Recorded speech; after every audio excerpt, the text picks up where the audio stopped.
Hi everybody, welcome back to my channel here. Wanted to give an update to one of my home brews that I did a review on a few weeks ago. It's my Belgian style, it's a low alcohol dark beer. I believe it's right around 4%. Now I didn't rewatch the video I made, but when I made that a few weeks ago, it was right after I kegged it. I think it was same day or maybe next day, which is generally what I do. I drink green beer. And then review it for some reason. So anyway, the keg has been maturing for a few weeks and is coming along really well. I also kegged the other batch of different yeast. So what I did is I made 20 gallon batch, divided in half. 10 gallons had one yeast, 10 gallons had another yeast. Well, I only reviewed the one strain, which is Y yeast 3787. The 1762 I waited on for a while.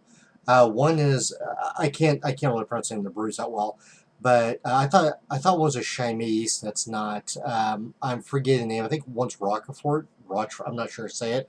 The other one's Wester. Oh, I can't even say that one either. I'm not good at remembering these names, but they're not all the same. But they're all Belgian yeast. So quick run over the recipe here. I used Pilsner base malt. I used a little bit of special, well, not a little bit. I used special B to give some dark fruit flavors, and then caramel 80 to give toffee caramel flavors, and then midnight wheat, which is primarily for just darkness. And then I used some, what's it called? Autumn hops, which can give it a little bit of fruitiness, depending on the beer. You don't always taste it. And those were only used for bitter and not aroma. Okay, so when I reviewed it, it was very green. It's now been aging for several weeks, and the flavor's really improved.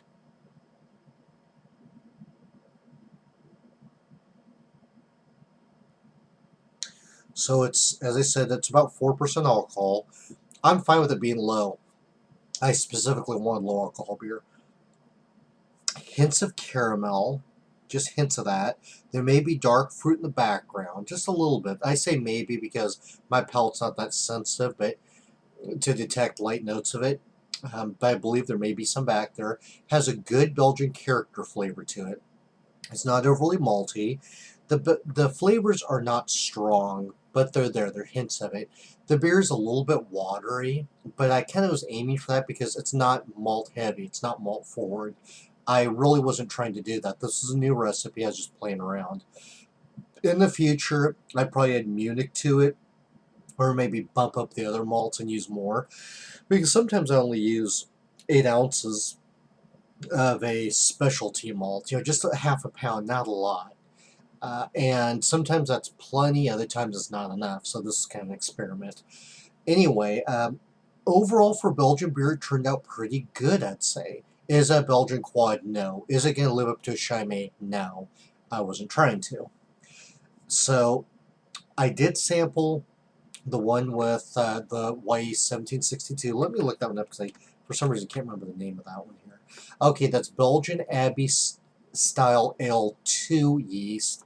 I don't remember the origin of it without looking it up. I just didn't like the flavor of it. I can't quite pinpoint what it was, but there was something about it I just did not like.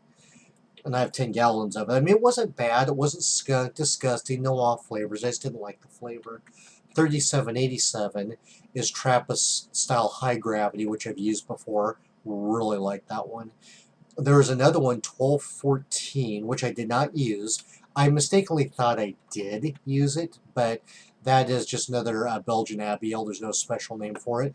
That's another one of my favorites. Well, I thought I'd divide the yeast up 3 ways, and I didn't. So anyway, I also had some dry yeast, some Saf Ale, I believe Saf Abbey.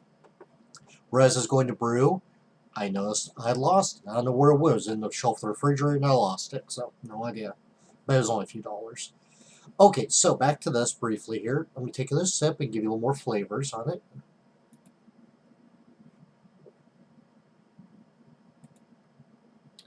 So this is a medium body beer, and if I didn't know, I would say it tastes between light and medium body, definitely not full body.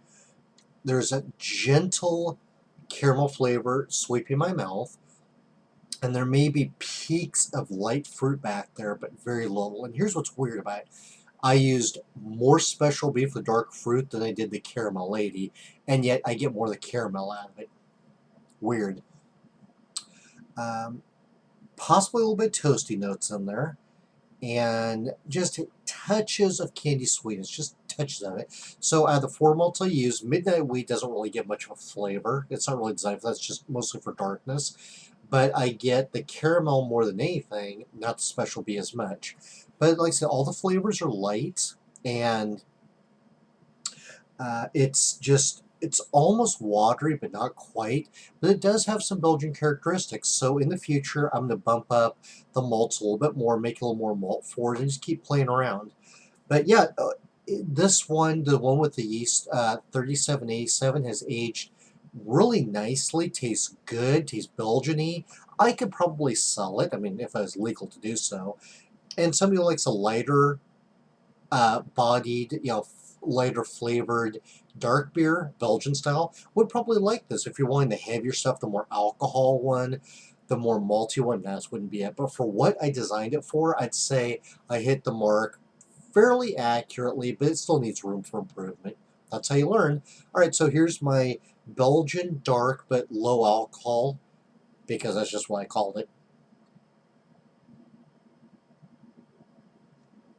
Not a bad Belgian beer. Pretty happy with this one. Check out that foam on there. Still has plenty of lacing and foam. Alright. Well, that's all I have. Well done, Belgian style homebrew. Cheers.